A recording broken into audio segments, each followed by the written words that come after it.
Hey everybody, it's FLF here again for another episode of Weekly Light Up. This is episode 4, and I'm so excited to dive in today with the different things that we're going to be covering. Some new, some old, and yeah, looking forward to sharing and diving into today's content. Before we get started, be sure to hit that like button. It helps with the YouTube algorithm. Subscribe and hit the bell for notifications just to be sure to support the channel. And of course, you can always cop these To God Be the Glory hats with the link down in the description below. So let's dive into it. I think right off the bat, a couple things I want to kind of point out. The idea of the weekly light up is to go over things that are happening in real time and see how they're progressing in real time. And we have a lot of pretty wild things happening right now. So if you're familiar with my channel, you know I have a 4-part series covering everything that The Weeknd has done from his last 3 projects and including the Super Bowl halftime show that he performed at in 2020. If you haven't seen that yet, I encourage you to click the link and watch that video.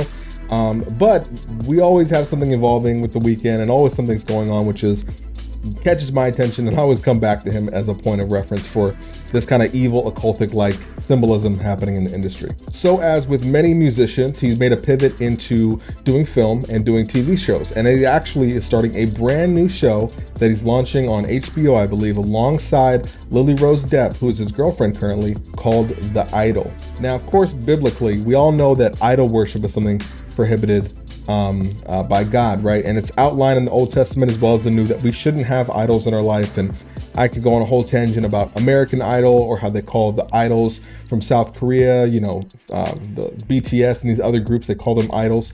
But really what's interesting about this is the premise of this show called The Idol. So the show The Idol is based on this story of a nightlife club owner who has a secret cult, who runs a cult and has a girlfriend who is a upcoming pop star. Now, I literally couldn't make that up.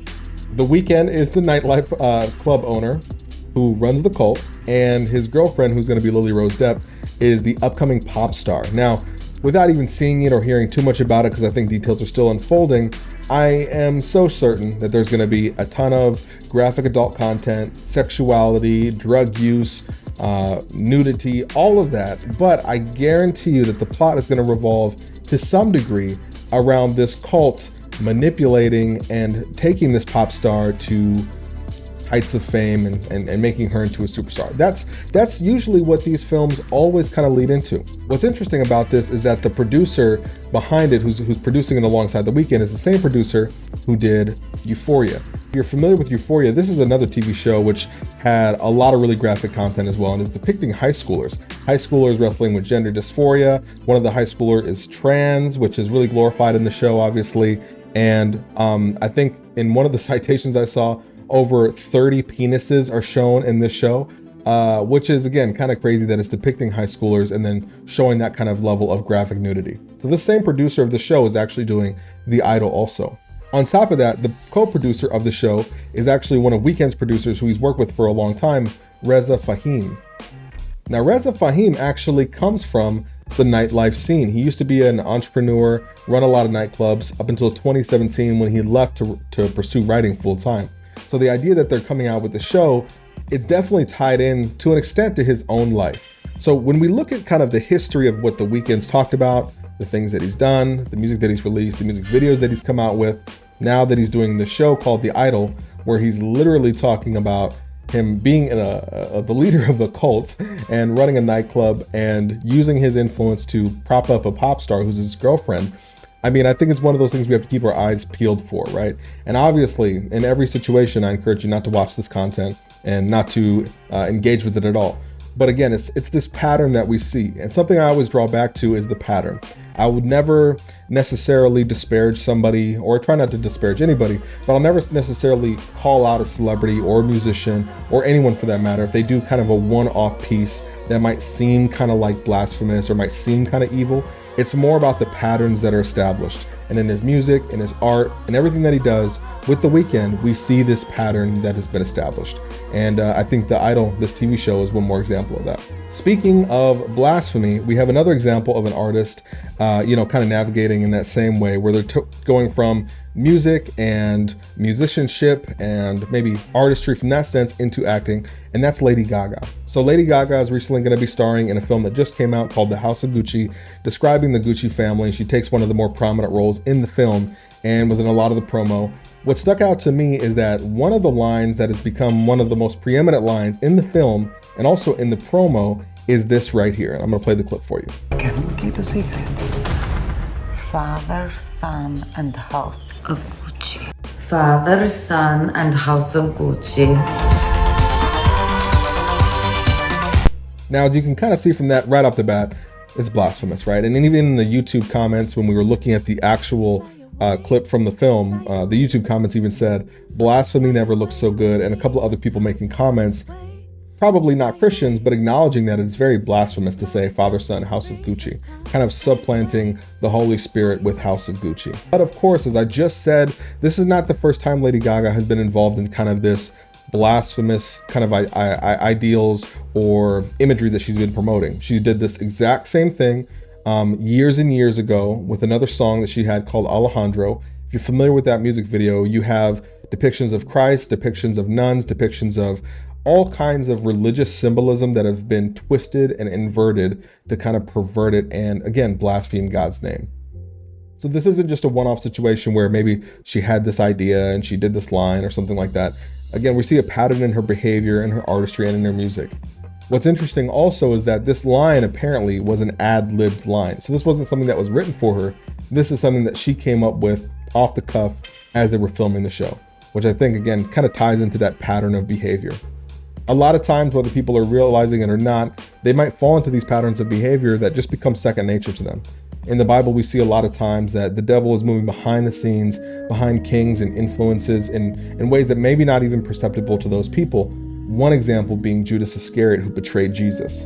It's said that Satan entered him after he left the presence of Jesus. And I always wondered, obviously there was some manipulating happening behind the scenes before Satan entered Judas. So I think it's another example where people have given themselves over to this industry so much so that they make these decisions without thinking, and it becomes second nature to them. So another example of something like that happening. The last artist I want to cover in this weekly light up is an artist that I just found out about not too long ago by the name of Sheensea. She's based out of Jamaica and she just signed with a major record label.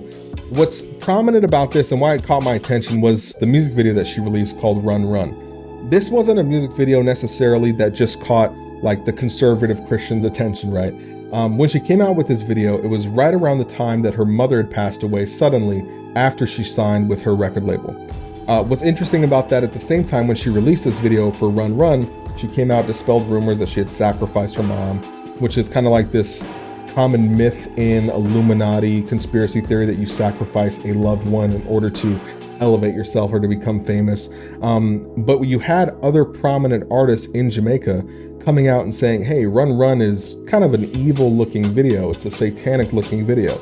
And when you actually see the video, it makes a lot of sense why. Again, par the course, a lot of biblical imagery. At one point, she's in what appears to be the Garden of Eden holding the serpent, which if you're familiar with that story, the serpent is obviously the enemy, Satan. And you see her holding the serpent. You see her at the very end dressed with this headrest with horns coming out. She has this dagger that she's chasing this guy down, who eventually she kills and kind of offers this sacrifice. So again, it's kind of like this idea of like, where does the creative line between what's really creative and what's really uncreative and almost just intentionally blasphemous? She's not the first person to come up with these ideas, obviously. And even most recently, we have Lil Nas X being in the Garden of Eden, kind of that same similar concept. So why is it that this keeps coming up over and over and over again? Obviously, what I'd always draw back to is that the elites, cultural elites who are running the industry, who have their hands in everything, are obviously manipulating things in a way to get across these messages. When you become an artist and you sign on, 9 times out of 10, you always have an outlier, but 9 times out of 10, you kind of surrender your creative control and rights to whoever. You really, in so many ways, for lack of a better phrase, become a puppet of the industry. A lot of people will coin the term industry slave even. So when you see artists come out and they pivot from where they've been, or they pivot to a really obscure choice around style and design and everything that they wouldn't intentionally do themselves, it's very obvious that they're being manipulated by people that are around them. When you see artists, for example, like Bad Bunny or Kid Cudi, or going to the Met Gala wearing a dress or wearing excessive clothes that are women's clothes, Harry Styles doing the exact same thing, it's easy to kind of call out, like, why is this happening across the board for so many? It's because they've surrendered their creative control to an extent to these different people. The same is true with music, the same is true with your public image, the things you have to say, the things you have to do, they're all being controlled by people who want to make money off of you and exploit you. And seeing this in real time with another artist who's not based in the US but based in Jamaica is a staunch reminder that this permeates all culture.